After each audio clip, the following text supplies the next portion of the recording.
Azoospermia জিনিসটা কি? অর্থাৎ আপনার শুক্রাণু বের করছে, শুক্রাণু বের করার পরে ল্যাবে টেস্ট করা হয়েছে, টেস্ট করার পরে দেখা গেছে প্রতি এমএলএ থাকার কথা 15 মিলিয়ন। 1 মিলিয়ন মানে 10 লাখ। সেইখানে আপনার একটাও নাই, একটাও নাই, বিলকুল নীল। ওটাকে বলা হয় অ্যাজোস্পার্মিয়া। কেন হয়?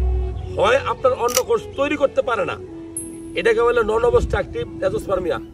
অথবা আপনার অন্ডকোষ তৈরি করে কিন্তু যেই পথে আসে, যেমন ইপিডিডাইমিস, বাস ডিফারেন্স, সেগুলা ব্লক হয়েছে। কেন ব্লক হয়? আপনি বিদেশে গেছেন বা ঢাকা শহরে থাকেন, আপনি স্বামী স্ত্রী ছাড়া অবৈধ মিলামিশা করছেন, ওই পার্টনারে চিনেন না, আপনার যৌন রোগ হয়েছে, গনোরিয়া, সিফিলিস, অনেক সময় মামস রোগ হলে, অনেক সময় টিউবারকুলোসিস হলে এই রাস্তাগুলো ব্লক হয়, বন্ধ হয়ে যায়। তো সেটা আবার ধরা পড়লে সার্জারি করলে ভালো হয়।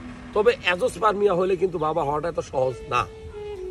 যদি নন অবস্ট্রাকটিভ হয় তাহলে তো সম্ভবই না। অবস্ট্রাকটিভ হলে হয়তো ওটা অপারেশন করলে অনেক সময় সম্ভব, অথবা ইক্সি পদ্ধতির মাধ্যমে, আইভিএফ পদ্ধতিতে বাবা নেওয়া সম্ভব।